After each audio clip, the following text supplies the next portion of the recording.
Hello, my name is Lene Bombaro, and I am a member of St. Paul's Lutheran Church in Lebanon, Pennsylvania.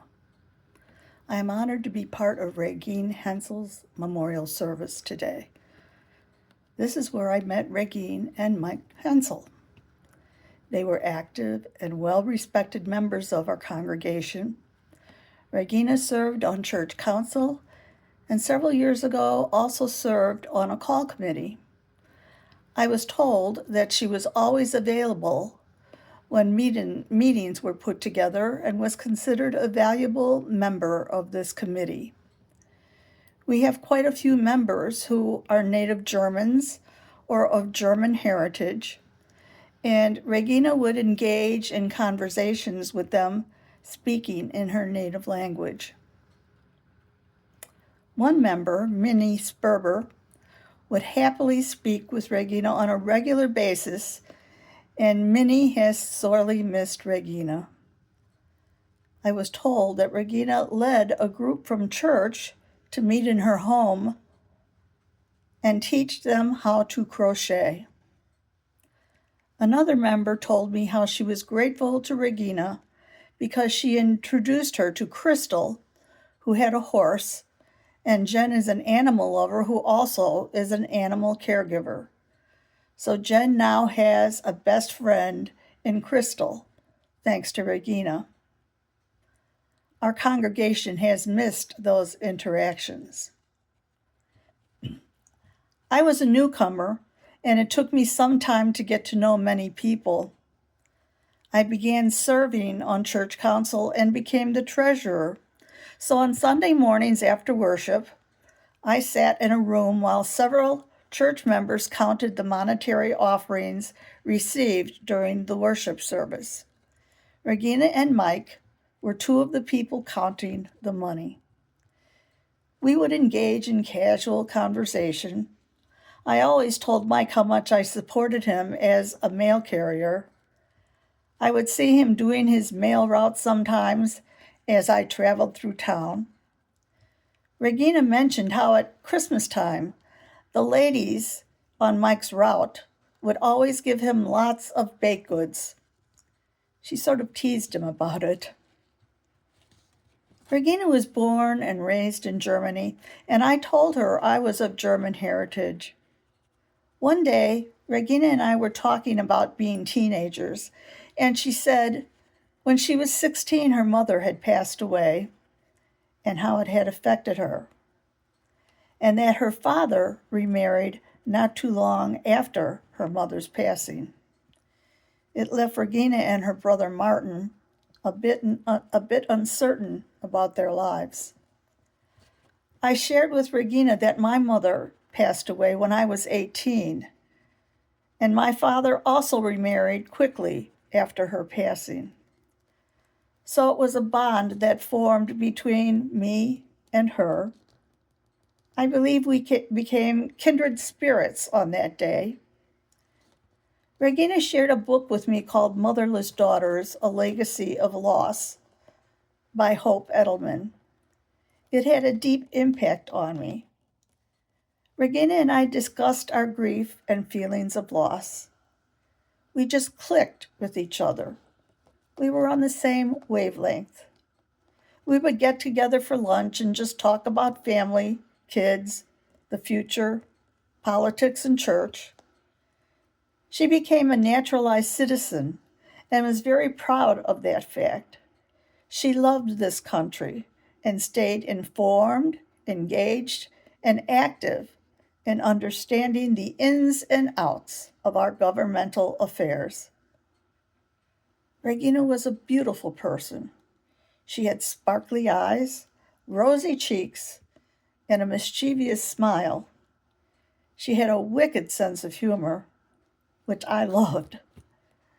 She was a common sense, down to earth, no nonsense type of person, not ostentatious.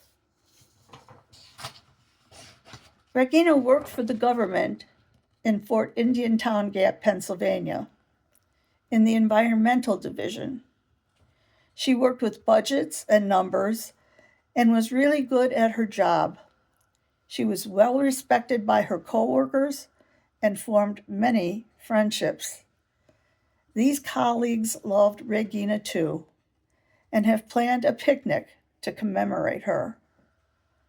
What a more fitting place for Regina to have worked, but in the environmental division, giving her love of nature and the outdoors. She started talking about how retirement was on the horizon for her and Mike, that they were empty nesters now. They shared the love of the outdoors, nature. She loved to hike, and Mike loved to fish. They planned trips to different parts of the country to see where they would settle after retirement. She would come back all excited after each trip. One day, she told me they decided on Coeur d'Alene, Idaho. It was a great place for hiking and fishing, and they had purchased a nice ranch-style home there. And so they settled in your beautiful mountainous community. I asked her about looking for a church, and she told me she had visited your church, Lutheran Church of the Master. She and Mike liked your mission statement and felt your congregation was a good fit. I asked her about making friends. She told me she had made the acquaintance of some German-speaking ladies. She felt a good connection with them. Theirs was a blended family, Regina's son Max and Mike's son Matthew. The boys were grown and leading their own lives.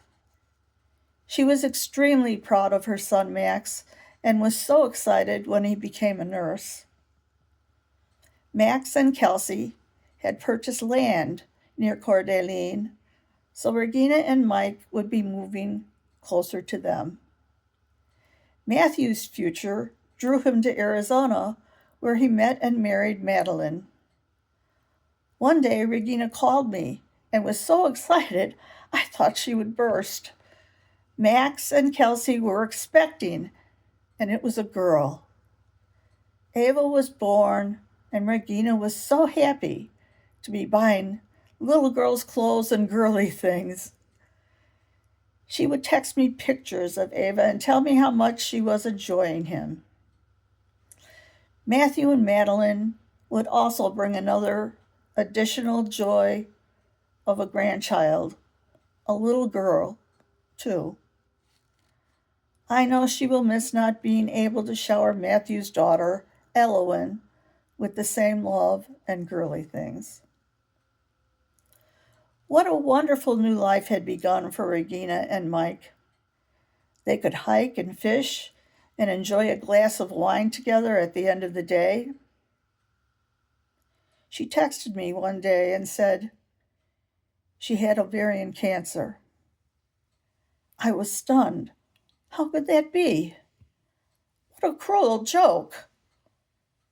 They just began this dream in their lives for it only be taken away with cancer treatments. And so the first round of chemo began, and I got another text. They said she should get another round of chemo. And then I got another text.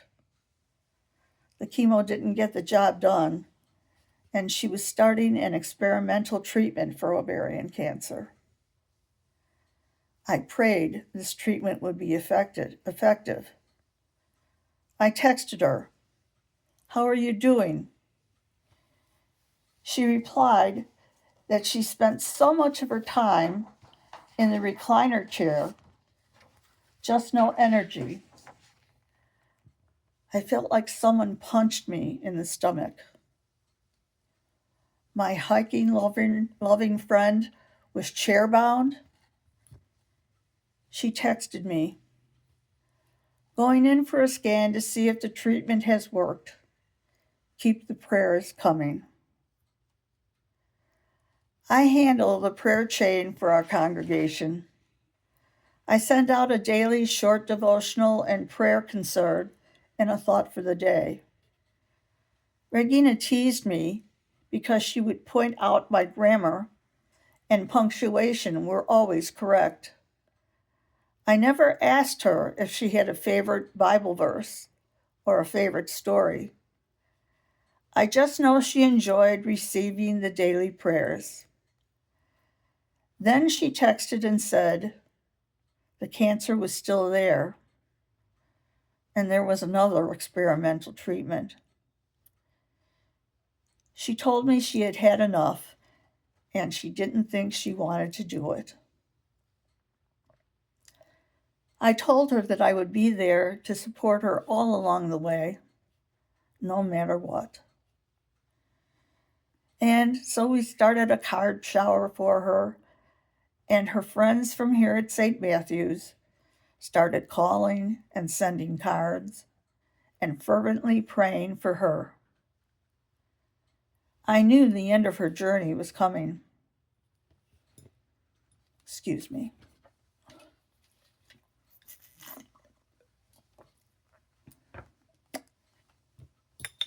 I am the kind of person that hears songs that relate to different situations in my life. I heard a part of a hymn that repeated in my brain over and over again when I would think of Regina. It was this. Please forgive my raspy voice and off-key notes. Here I am, Lord. Is it I, Lord?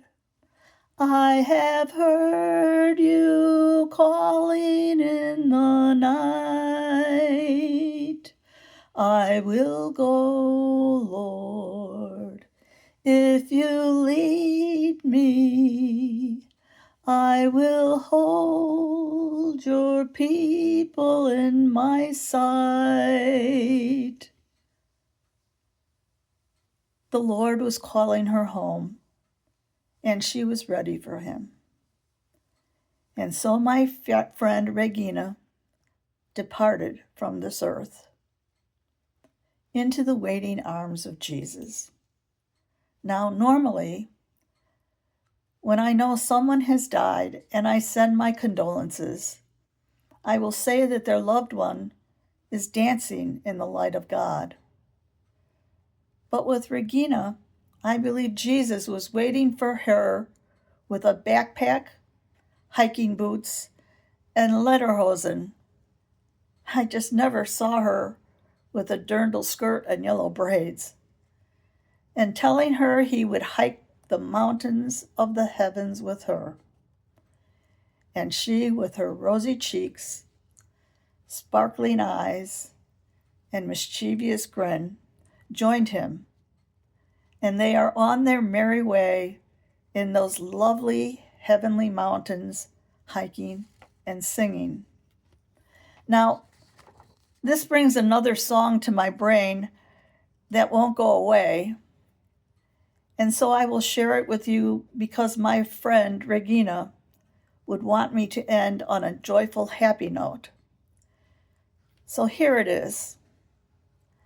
I love to go a-wandering upon the mountain track, and as I go, I love to sing my knapsack on my back.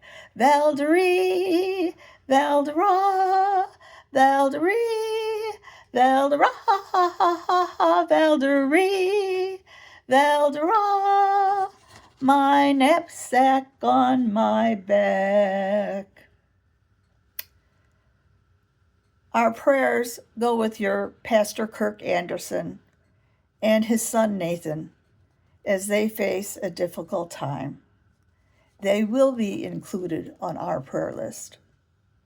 Blessings and peace be with you all and my dear friend Regina.